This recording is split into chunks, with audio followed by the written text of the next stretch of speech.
Welcome back, everyone, to Open Line. Talking about voting. So many people are already voting. Early voting is underway in Tennessee and all across the country. Millions of ballots are being cast. And how is the pandemic impacting that? We're asking people, have you voted? What have you encountered? And talking with representatives from Think Tennessee and the Tennessee League of Women Voters. They're joining us here on Zoom. Let's go to Rob, who is calling in. Hello, Rob. Yeah. Go right ahead. Don't they think there should be a special holiday for voting? And we've got holidays for Columbus and holidays for this, that, and the other. Voting day ought to be a special holiday coming on a Monday maybe, and have voting on Sunday as well, where people could vote on Sunday if they wanted to, where they wouldn't have to take off work to go vote. And then another thing I'm thinking, investigative reporters like you should be able to show your press card and walk in and watch that vote being counted, even carry a cameraman with you, and allow the people to see exactly how the vote is tabulated and counted. In any office, election office across the state, they should allow a reporter in there with cameras. If the press wants to be there in any district or voting office, they used to count the votes in public in front of anybody that wanted to attend in a schoolhouse.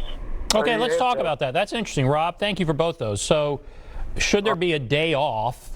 That's been discussed, and Don, I'll ask you that. Should there be a day off, a holiday? Should people vote on Sundays? We certainly have early voting, but what about a day off, making it a holiday to vote?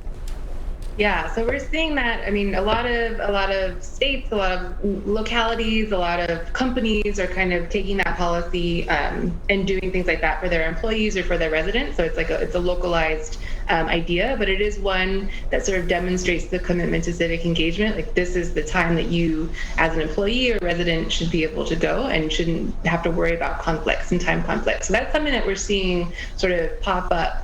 Kind of more and more larger businesses in some localities are doing it. It's an idea that I think in Tennessee that you're required, an employee is required to provide, I forget the number of hours, but a certain number of time for an employee to be able to step away and to go vote. And I know that can be challenging for a lot of sort of hourly and different types of jobs.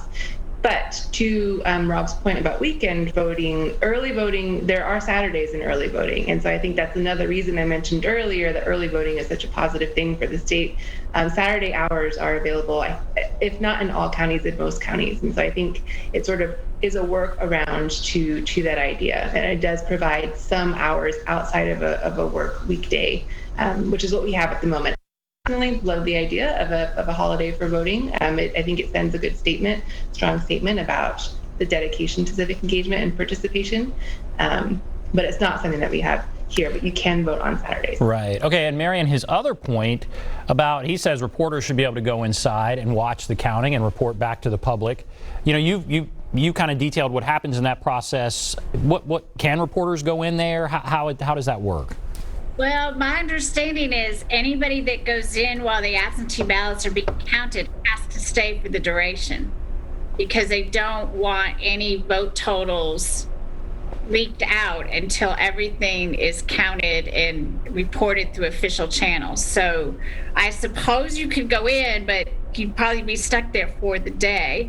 I believe that you are okay going into a polling place with your camera, probably not, without permission of the poll officer, and understand some people are uncomfortable being filmed, especially voting, and we need to respect the privacy of the voters and not do anything to intimidate them. All right, but in general, I think sunshine is a fabulous thing in government and in lots of things. Rob, I agree. Thank you for both those questions. Let's go to Reverend Fuzz. Reverend Fuzz, great to hear from you as always. Hey, Dan. Hello. You know, I saw early on before one of my friends said to me, Reverend, I would never vote by mail. And I thought, well, what's wrong with voting by mail? That's a good thing. That'd be easy. And then I saw all these stories of what happened with people voting by mail. And then I saw how you can track your, mail-in ballot, all those steps you got to take. Well, what I finally did was, it took me like 5 minutes to vote. And I want to ask them this.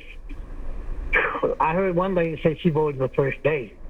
I always vote like the third day or the second week, and I try to vote like between 9:30 and 11:30 or 1:30 and 3:30 when, people are not there. Is there a better time to vote? I mean, these 3 or 4 weeks that you got for early voting, that's a holiday. But is there a better time that you can go and vote to avoid the long lines? I think, to me, that it's between like 10 and 11:30 or 1:30 and 3:30 before people get off from work or before they go to work. What do you think? That's a great question. Yeah, give some advice, both of you. Don, what are you hearing? Yeah, I mean, I think that's right. I think generally the first and the last days of early voting are the largest for folks who are super excited and want to go right away, and for those who sort of procrastinate until the last opportunity. So those are probably your busiest days generally. I think that's right to assume that the busiest times are during work hours, and so if you can, or commission work hours, and so if you can work around those a little bit. But I think everyone's playing that game, and so it's just a matter of chance to see how that works. But I think those are the key points that I would have suggested for the best times as well. Really quickly, Marian, what do you recommend? His question. Same thing. Sounds like he's already done a great job figuring it out. Okay. All right, we'll take a break. Come back. Take a break with more calls. Maybe, certainly talk more about this. Take a break. Be back right after this.